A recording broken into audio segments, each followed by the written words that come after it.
Hi there, everybody. This is David, and welcome to New RPG News. We have a bunch of stuff to talk about because my childhood dreams are coming true with a ton of great games coming out and like some Magic the Gathering stuff coming out from the 90s that I am all about. I can't even deal with it. I played Magic back in high school, and I'm gonna be getting back into it because of this, and there's a whole lot of other stuff. We're finally getting like a Monogatari game that we've never gotten before. It's like an Idea Factory game that I actually want. I know, like hell has frozen over, but there's a lot of different stuff here that I do want to talk about today, and I do think that that's definitely worth a sub, as I do try my hardest to hit 100,000 subscribers. With your help, your like, and your sub, I just know that I can get there. But before we get into the stuff that I was like, oh my god, my childhood, we're going to start with Rune Factory. And you want to know why we're going to start with Rune Factory? Because Rune Factory asked me to be their Valentine. And hey, game companies, listen up. If you want to, lead the news story, send me stuff. I'm easily bribed. They sent me that, and they sent me some chocolates. So I'm like, wow, nobody else got me chocolates for Valentine's Day. This is great. So yeah, I got a Valentine's gift. Hey, that's sweet. So anyway, here we go. Rune Factory's Guardians of Azuma Bachelors and Bachelorettes has trailers. We can meet Azuma's marriage candidates.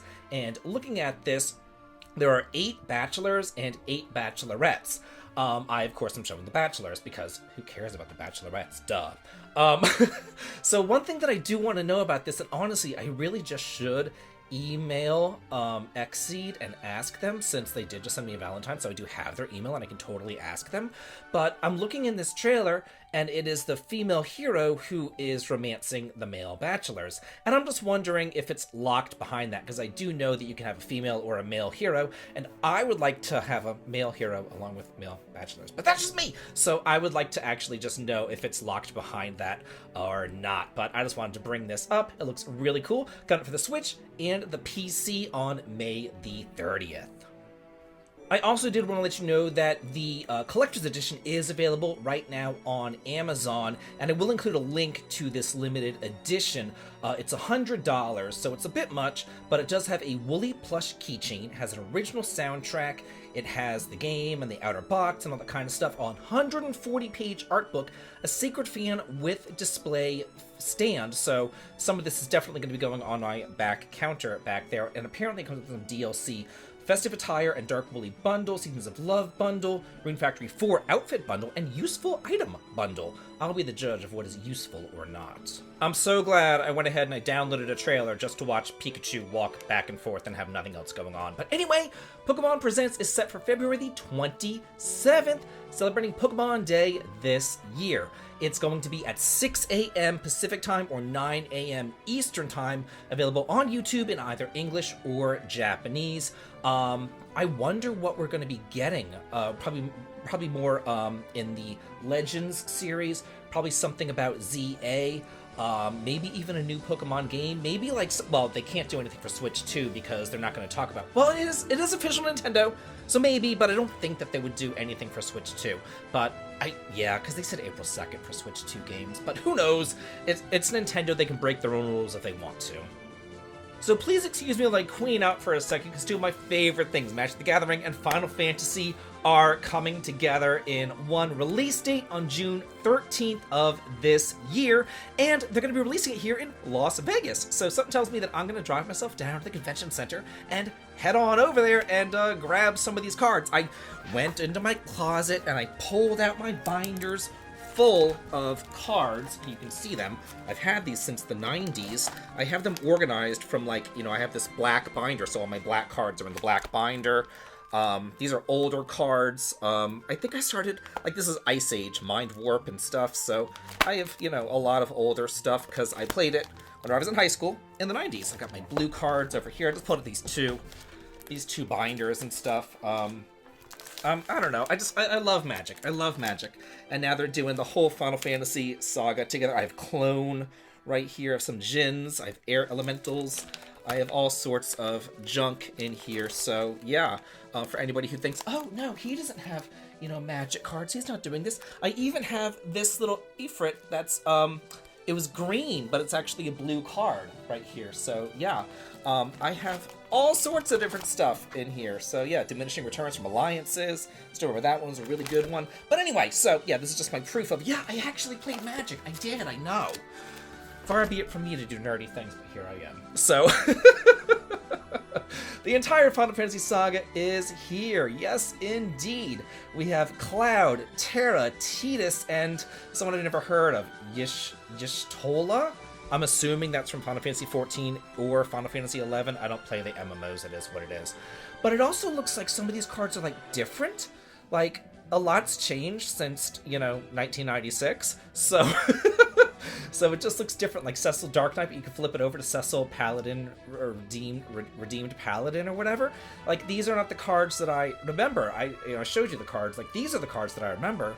These, I don't know what, this is, because how, like, if you flip it over, then you know what the card is, because when you go to draw the card, the back wouldn't say magic on it. So yeah, I don't know how they do that, but yeah, this is, like, fascinating to me. Oh, look at this Shiva summon. Enchantment creature. Interesting. I don't know what's going on. I'm gonna have to, like, relearn the rules here. Good lord, this is not what creature cards look like whenever I play. This is what creature cards look like when I play this one and this one. I don't know what's happening there. That's interesting, but whatevers. It's also available here over on Amazon. So yeah, it has the prices and all that kind of stuff. 209. Oh, that's the entire box of booster packs. Okay, I was gonna say. So yeah, Commander decks, which I don't really know what Commander is either. That wasn't in the 90s. But I am so looking forward to getting back into Magic. I'm gonna have to talk to my friend Justin. He still plays Magic to this day because I have the comic book shop, and he plays. And I might have to get with him. And maybe go to the convention together with him and, nerd out on Final Fantasy together, because he plays Final Fantasy. He's all about this kind of stuff. So, yeah, I'll join him on some Magic competition nights, bringing my old cards. Hopefully my old cards are more powerful than the newer cards. I hope. I know that Alliances was really powerful, but I also had Homelands and Fallen Empires, and those are really weak. I had the Dark, too, and Dark sucked. I think it was Send Your Vampire and Autumn Willow from Homelands. They were pretty decent. I never got the Moxes. I remember seeing the Moxes for $100 in the comic book shop in Ackworth, Georgia, and I remember seeing the Black Lotus for $300 in that same comic book shop and thinking, oh my god, they're so expensive. I'm gonna wait till the prices go down. And now they're worth, like, hundreds of thousands of dollars because I'm just an idiot. At one point I had Ancestral Recall, and I traded that because I'm, again, stupid. But yeah, so anyway, that's a little bit of my Magic story. God, I could go on about Magic forever and a day, but I'm not going to bore you too much on this. But I will let you know that up until June, I will be talking about Magic the Gathering quite a bit, because I am super excited about this. So last week I came to y'all talking about Fantasy Life, and the guy was, like, thinking about different versions, or he was kind of hinting that there was different versions of the game, different consoles that it'd be coming out on. But now we actually have announcements of PS5, Xbox, PS4, Switch, and PC. But, and this is the big but, and this is the bullshit but, it is no longer physical in the West. It was going to be physical when they first announced it, but then Level 5s like to shoot themselves in the foot with no marketing, and by not releasing their game physically. So I don't know what's up with that, but I will tell you this. The physical editions are available for the PS5 and the Switch in Japan. And the reason why that is so important is because those physical editions that are newly announced in Japan will support English. So if you want to get a physical edition, you're going to have to go to Play Asia, and I will include links below to order this from Play Asia if you would like it. But it has the standard edition digitally, the digital deluxe edition, another digital deluxe. Why is it both called? Oh, this is an upgrade edition, then the digital deluxe edition. Okay, all this kind of stuff for pre-ordering it, all that kind of stuff. So yeah, it says the physical edition contains the same content as the standard digital edition. So the physical edition is not going to get you any of these digital upgrade thingamaboppers. So yeah, kind of crummy, if I do say so myself, kind of a bait and switch thing going on here, but it is what it is. This is the Switch version.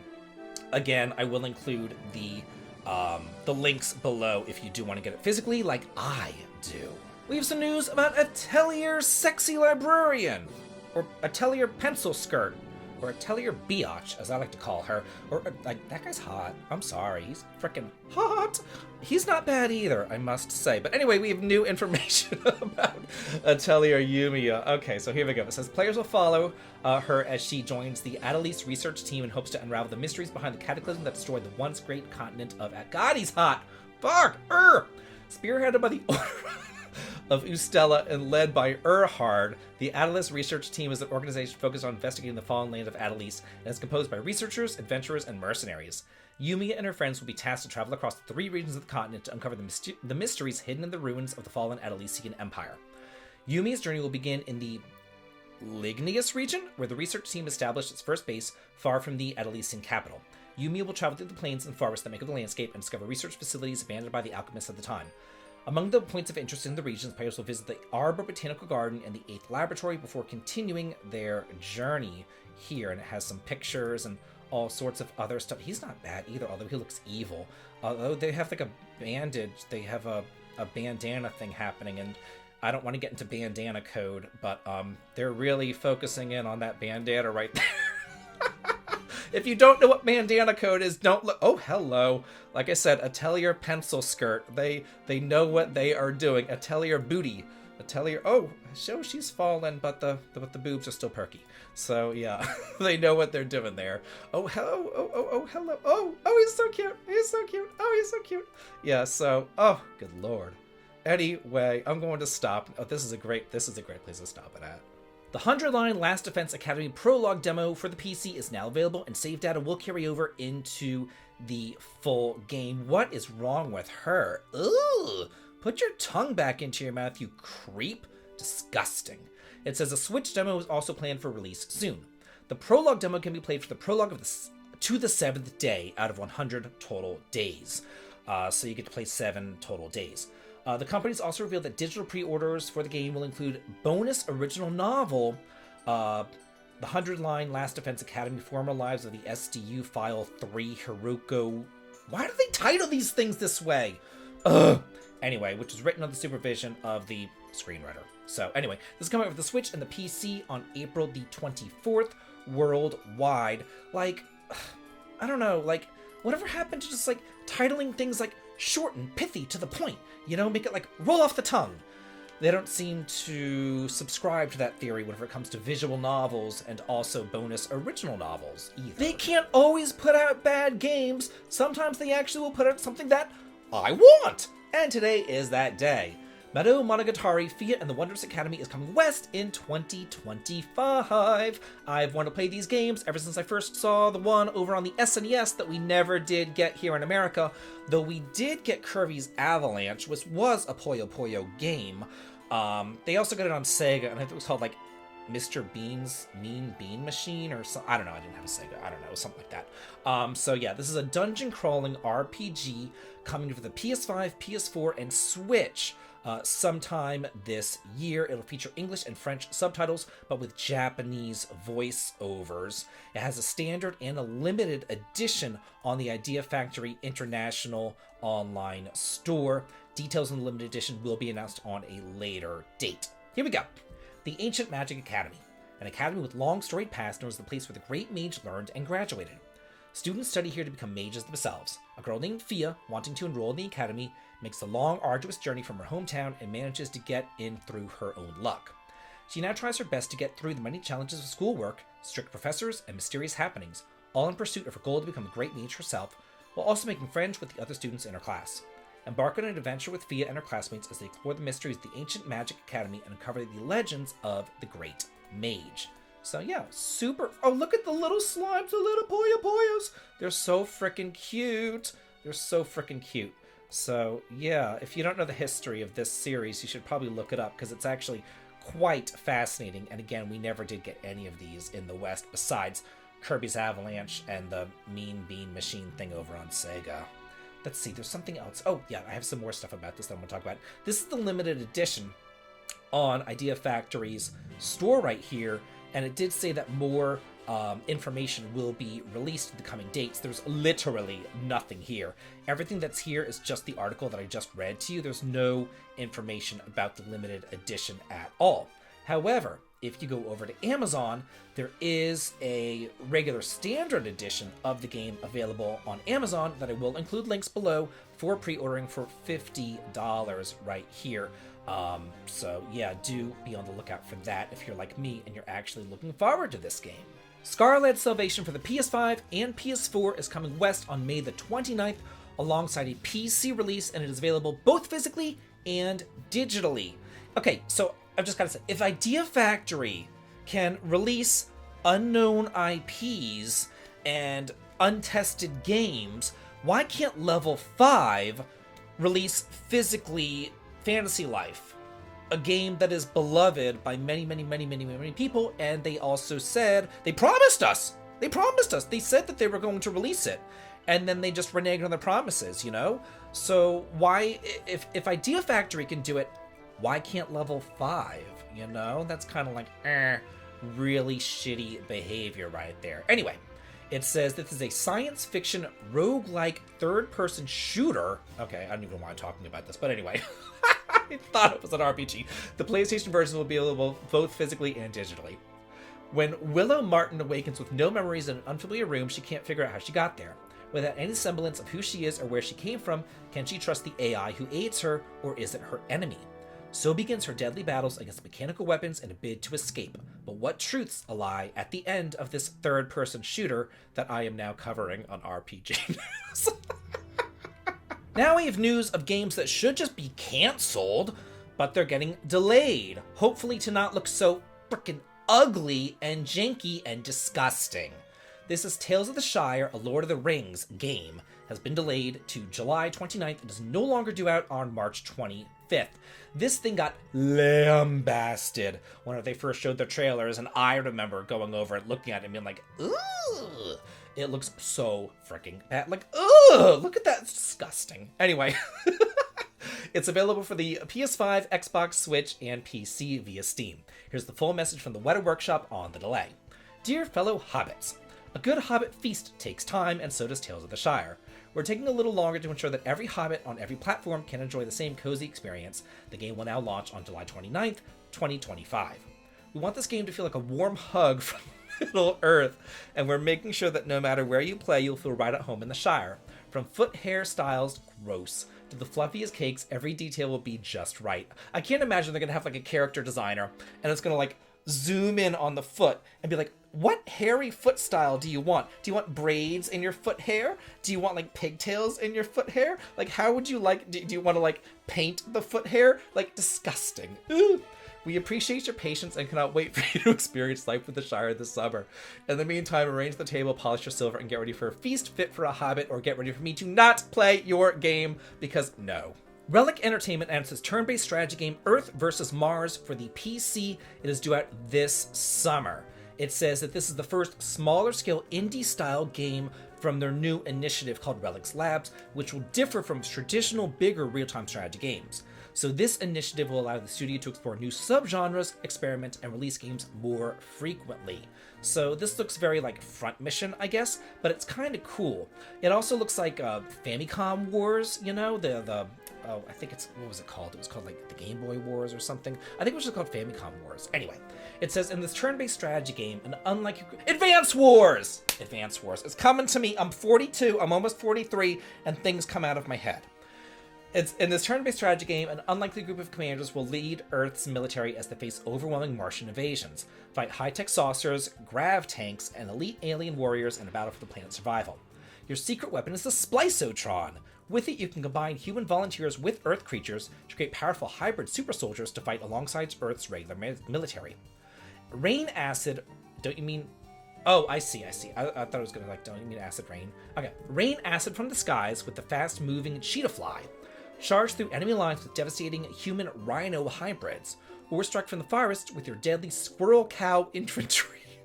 As the campaign progresses, you'll unlock new types of creatures, powerful units upgrades, and game-changing commander abilities. But as your army evolves, so will your enemies, and you'll face everything from the sentient, organic weapon known only as the Creep, to the Martian's own mutant creations. It looks actually kind of fun, if I do say so myself. Cataclysmo launches on March the 20th. This is a real-time strategy and tower defense game that is currently over in early access on the PC, but it's going to be coming out of early access on July 22nd.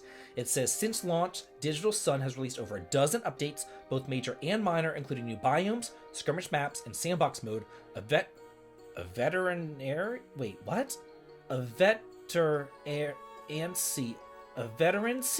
what? I don't know what that word, I know. For units and an overhaul of resource gathering. I sound like an idiot today.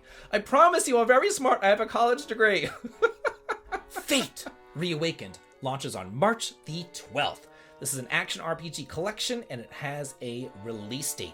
This includes remastered versions of action RPGs Fate 2005, Fate Undiscovered Realms, and Fate the Traitor Soul, as well as Fate the Cursed King, which are all released by Wild Tangent.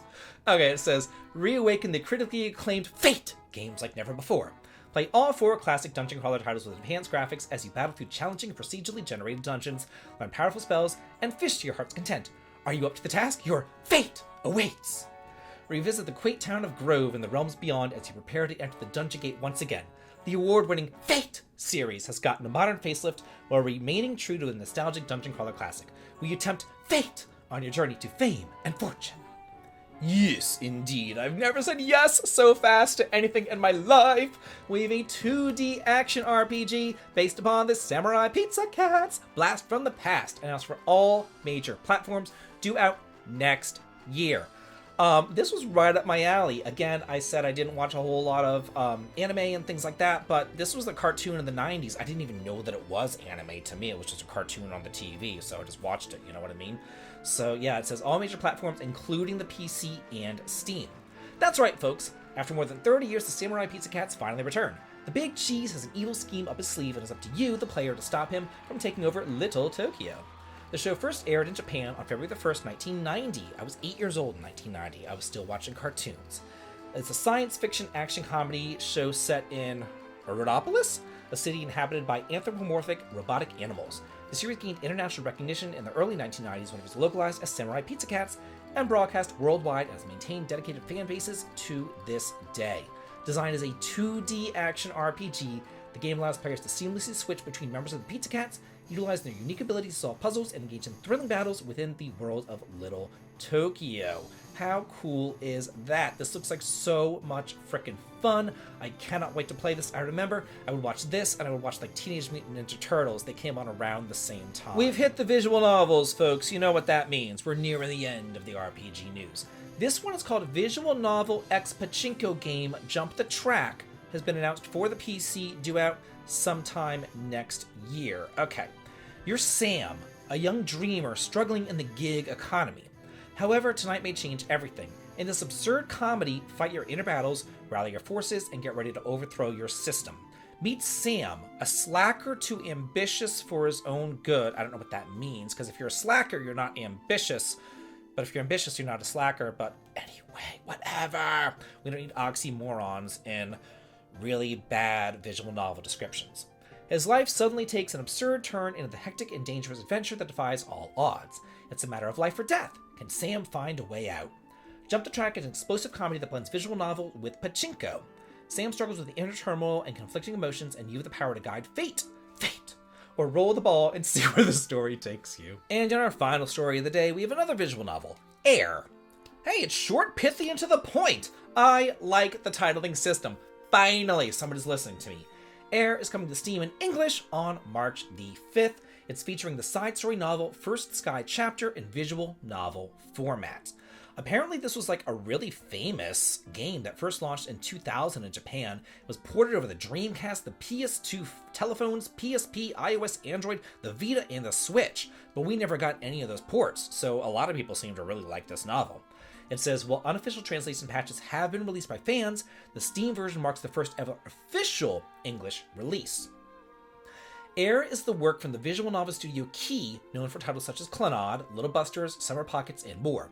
It received great acclaim. It was even adapted into an anime series. Huh, I'd never heard of it, because that's, because I just don't, Anyway, the story evolves depending on the choices that you make, providing a variety of different endings to the visual novel story for you to discover.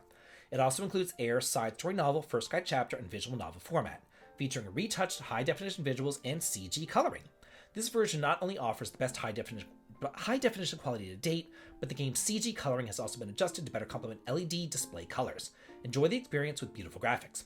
Although the Windows versions of Air has never had voice support before, the Steam version adds full voice support with an amazing cast of actors. So yeah, this looks pretty exciting for visual novel fans. I know what it's like, believe me. I know what it's like to see a game over in Japan and really want to play it, but not be able to. So I am very, very happy that y'all are able to. So anyway, that is it for new RPG news. Hope that y'all enjoyed it. Hope that y'all had a great week, and I will see you later. Bye, everyone.